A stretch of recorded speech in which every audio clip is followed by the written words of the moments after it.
தமிழ் உறவுகளுக்கு வணக்கம். இந்த பதிவின் ஊடாக திருநெல்வேலியில் வருகின்ற ஜூலை மாதம் 5ஆம் தேதி நடைபெற இருக்கிற ஒரு மாபெரும் வேலைவாய்ப்பு முகாமை பற்றி உங்களுக்கு பேச போகிறேன். ஆங்கிலத்தில் பொதுவாக ஜாப் மேளான்னு சொல்லுவாங்க. பல நிறுவனங்களை அழைத்து கொண்டு வருவார்கள். அவங்க அங்கே இருப்பாங்க, ஹெச்ஆர் ஹெட்ஸ் இருப்பாங்க, பலரும் வருவார்கள். வேலை வாய்ப்புகள் கிடைக்கும், ஒரு சிலருக்கு கிடைக்காது, கிடைத்தாலும் வேறு இடங்கள் என்பதால் பலர் போக மாட்டார்கள். இப்படியெல்லாம் நடக்கும். இந்த திருநெல்வேலி வேலைவாய்ப்பு முகாமுக்கு சில வேறுபாடுகள் உண்டு. முதலில் தமிழகத்தின் பல்வேறு பகுதிகளிலிருந்து 150ற்கு மேலான நிறுவனங்கள் பங்கேற்பார்கள். அது ஸ்ரீராம் ஃபைனான்ஸ் நிறுவனமாக இருக்கலாம், நோவாக் நிறுவனமாக இருக்கலாம், டிவிஎஸ் லூகாஸ் போன்ற நிறுவனங்களாக இருக்கலாம், பாரத் மேட்ரிமனி, இப்படி பெரிய நிறுவனங்கள், இடைநிலை நிறுவனங்கள். இந்த இடைநிலை நிறுவனங்கள்னு நான் முக்கியமாக சொல்லணும். ஏன்னா பல நேரங்களில் நமது கெரியர் க்ரோத்துக்கும் சம்பளம் அதிகமாகவும் கிடைக்கிறது. ஸ்டார்ட் அப் கம்பெனிஸ், பெரிய பிராண்ட் இருக்காது. இந்த பிராண்ட் இருக்கிற கம்பெனியில் 15-17 தான் தொடக்கத்தில் இருப்பாங்க, அல்லது இன்டர்மீடியேட்ட பேரோல் மேனேஜ்மெண்ட்காரங்கள்கிட்ட விட்டுருவாங்க. ஸோ அதனால் நாங்கள் ஒரு பேலன்ஸ், பெரிய நிறுவனங்களையும் அழைக்கின்றோம், இடைநிலை நிறுவனங்களையும் அழைக்கின்றோம். ரொம்ப முக்கியமானது என்ன விஷயம் அப்படின்னா, முன்னாடியே நீங்கள் பதிவு பண்ணிட்டீங்கன்னா, இப்போது இந்த செய்தியை நீங்கள் பலருக்கும் பகிர்ந்து வேலை தேடி கொண்டிருக்கிற இளைஞர்கள், இளம் சகோதரிகள் பதிவு செய்தீர்கள் என்றால், உங்களுக்கு இணைய வழியில் பல பயிற்சிகள் வழங்கப்படும். உதாரணமாக உங்களினுடைய பயோடேட்டாவை முதல்ல அவங்க பார்ப்பாங்க. அதான் எல்லாம் முன்னாடியே செய்தீங்கன்னா, கடைசி நேரத்தில் செய்தீங்கன்னா இதெல்லாம் பண்ண முடியாது. இதெல்லாம் நம்ம பண்ண முடியும். இது நம்முடைய ரைஸ் அமைப்பு தான் செய்யுது. கிவ் லைஃப்ங்கிற ஒரு அமைப்பு ரைஸ் அமைப்பினுடைய ஒரு சேரிட்டபிள் ஆர்கனைசேஷன். ஸ்ரீராம் குழுமத்தில் முன்னாள் இயக்குனராக இருந்த அகிலா ஸ்ரீனிவாசன் அப்படிங்கிற ஒரு சமூக நோக்குடைய அம்மையாரனுடைய முயற்சியால் உருவாக்கப்பட்ட இந்த அமைப்பு கிவ் லைஃப். அதில் நானும் ஒரு முக்கிய பணியாளனாக இணைந்து 2007 11 வரையான காலப்பகுதியில் 47,000 வறுமையுற்ற பிள்ளைகளுக்கு முழு கல்வி உதவி, அது fees, tuition support, nutrition support, இப்படி பல உதவிகள் நாங்கள் செய்திருக்கிறோம். இடைப்பட்ட காலத்தில் கொஞ்சம் அது தேக்கம் இருந்தது. இப்போ மீண்டும் அதை கல்வி என்பது ஒன்றில் தனியார் மயம், அரசு பள்ளிகளில் நல்ல வசதிகள் இன்று இருக்கின்ற காரணத்தினால் ஏன் நாம் வேலை வாய்ப்பு அப்படிங்கிற ஒரு விஷயத்துக்கு போகக்கூடாது. காரணம், ஒரு வேலை வாய்ப்பை உருவாக்கி கொடுத்தால் ஒரு குடும்பத்தினுடைய வாழ்க்கை நிலை மாறுகிறது. தலைமுறைகளாக தொடர்ந்து வந்த ஒரு சிரமங்கள் என்பது ஒரு வேளை முடிவுக்கு வந்துவிடும், இல்லைங்களா? ஒரு generational challenge can come to an end provided you get a good job. of course நல்ல வேலை எல்லோருக்கும் கிடைத்து விடுமா அப்படிங்கிற எனக்கு தெரியாது. இருந்தாலும் எங்கள் அளவில் நாங்கள் வைத்திருக்கிற கோட்பாடு, அது கிவ் லைஃப் அமைப்பாக இருக்கட்டும், அது ரைஸ் அமைப்பாக இருக்கட்டும், சில உயர்ந்த கோட்பாடுகளின் அடிப்படையில் இயங்குகிறோம். கோட்பாடுகளின்படி முழுமையாக வாழ முடிகிறதா இல்லையா என்பது வேறு. ஆனால் அந்த முயற்சி என்பதும் அந்த முயற்சிகளுக்கு பின்னால் இருக்கிற கோட்பாடும் மிக முக்கியமானது. அதை நீங்கள் புரிந்து கொள்ள வேண்டும். இதில் நீங்கள் தன்னார்வலர்களாக ஈடுபட்டு முன்வர வேண்டுங்கிற கேட்குற காரணம், ஆத்ம தூய்மையோடு எந்த அரசியல் நோக்கங்களும் இல்லாமல் உண்மையிலேயே அந்த உளப்பூர்வமான உந்துதல். அதில் நாங்கள் வச்சிருக்கிற கோட்பாடு எல்லோருக்கும் வாழ்வு, a life for every one. And ஒருவர் தானும் விடப்பட்டு விடக்கூடாது. Not one shall be left behind. இல்லாமையைப் போல, ஏழ்மையைப் போல, பொருளாதார இயலாமையைப் போல வேறு கொடுமையே கிடையாது. காரணம், அந்த பொருளாதார இயலாமை என்பது நமது கனவுகளை சிதைத்து விடுகிறது, தன்னம்பிக்கையை சிதைத்து விடுகிறது, நம்மை பற்றி நாம் கொண்டிருக்கிற மாண்பு உணர்வுகளை சிதைத்து விடுகிறது. எனவே தான் நான் என்னுடைய மேடைகளிலும் போதனைகளிலும் ஏன் திரு கோயில்களிலும் கூட ஒரு அறம் சார்ந்த செல்வம் என்பது இறைவனுடைய ஆசீர்வாதம். ஏழ்மையை தேடாதீர்கள், ஏழ்மையை போதிக்காதீர்கள். எளிமை வேறு, ஏழ்மை வேறு என்பதை நான் போதித்து வருவது அதனால்தான். எனவே இந்த வேலைவாய்ப்பு முகாம் என்பது வாழ்வை செல்வத்தன்மைக்கு கொண்டு செல்லும் என்பதை விட குறைந்தபட்ச ஒரு மாண்பு நிலைக்கு கொண்டு வரும் என்பதால் தான் இந்த முயற்சியை பலரும் இணைந்து ஹெச்ஆர் சமூகத்தில் ஹெச்ஆர் கம்யூனிட்டின்னு சொல்லுவாங்க, பிளேஸ்மெண்ட் ஆஃபீஸர்ஸ், இவங்களெல்லாம் ஒன்று சேர்த்து ஹெச்ஆர் கேட்டலிஸ்ட் அப்படின்னு வச்சு திருமதி அகிலா ஸ்ரீனிவாசன் அவங்க தலைமையில் திருநெல்வேலியில் நாங்கள் இந்த முயற்சியை பண்ணுறோம்.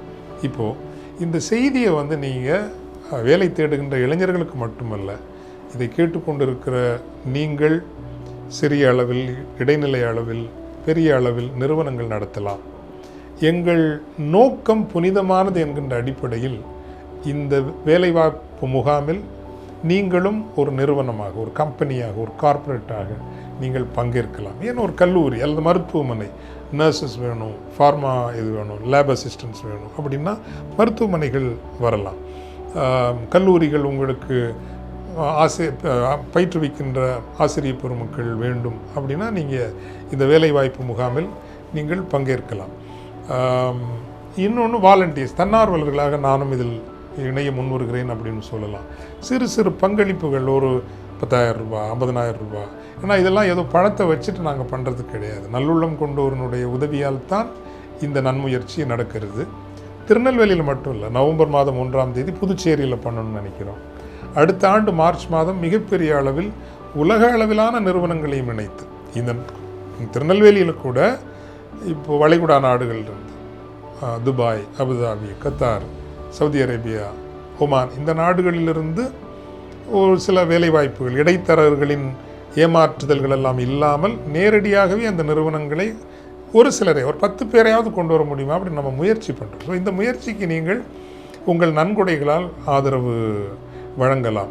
எல்லாவற்றை விட முக்கியமாக இன்றைக்கி நிறைய கம்பெனிஸில் வந்து என்ன சொல்கிறாங்கன்னா, நம்ம தமிழ் பிள்ளைகளுக்கு கமிட்மெண்ட் ரொம்ப குறைஞ்சி வருது, அந்த கடின உழைப்பு என்கின்ற உயர்ந்த பண்பாட்டு செருக்கு என்பது இல்லை, உழைக்க வேண்டும், நாமும் வெல்ல வேண்டும், நாம் உழைக்கின்ற அந்த நிறுவனமும் வெல்ல வேண்டும் என்கின்ற அந்த கமிட்மெண்ட் இல்லை.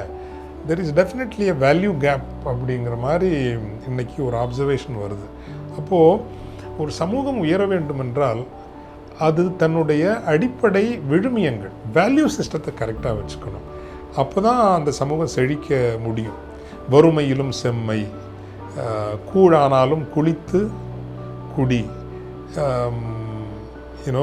ஒரு முயற்சி திருவினையாக்கும், மெய்வருத்த கூலிதரும் தெய்வத்தால் இப்படி வந்து இந்த வேல்யூஸ் தான் நம்மளை இன்னொரு இடத்துக்கு கொண்டு போகும். ஸோ இளைஞர்களும் சகோதரியர்களும் இது போன்ற முயற்சிகளுக்கு நீங்கள் வருகின்ற போது இந்த வேல்யூ ஆங்கரேஜுங்கிறது ரொம்ப ரொம்ப முக்கியம்.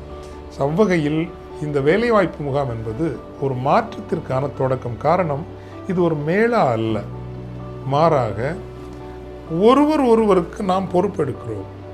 Every one is my brother, every one is my sister.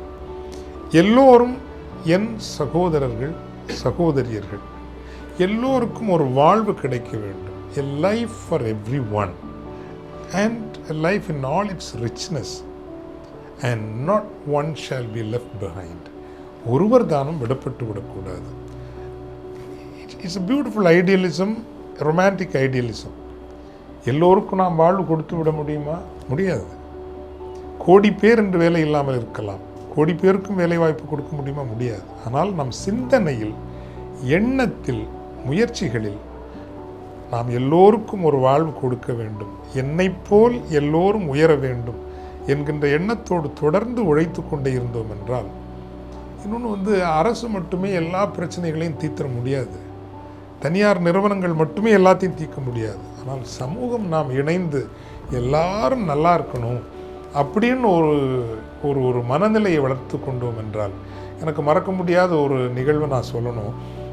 நான் அந்த 92-93 காலப்பகுதியில் ஒரு வயசான பாட்டியை எங்கள் ஊரில் போய், பாட்டி உங்களை பேட்டி எடுக்கணும் அப்படின்னு நான் கேட்டேன்.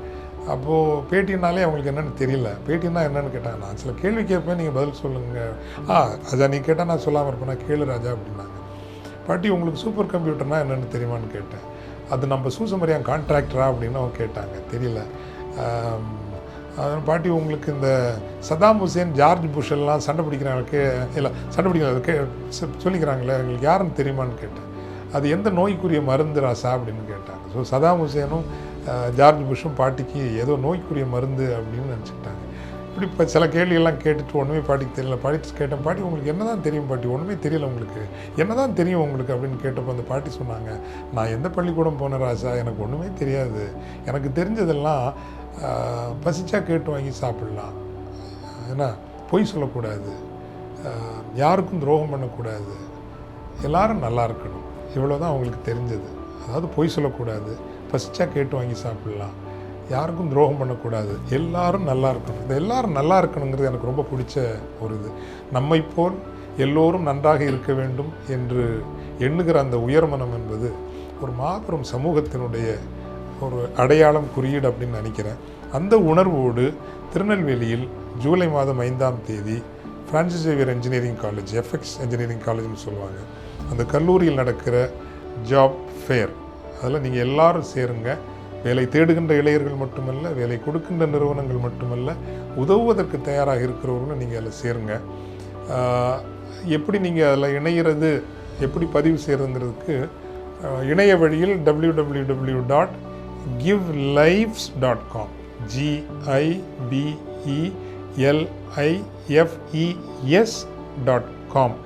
அந்த இணையதளத்தில் போனீங்கன்னா நீங்கள் பதிவு பண்ணலாம்.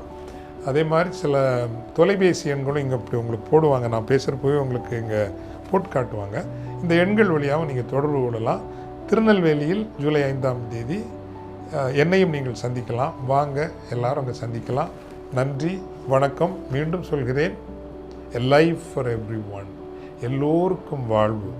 And not one shall be left behind, ஒருவர் தானும் விடப்பட்டு விடக்கூடாது.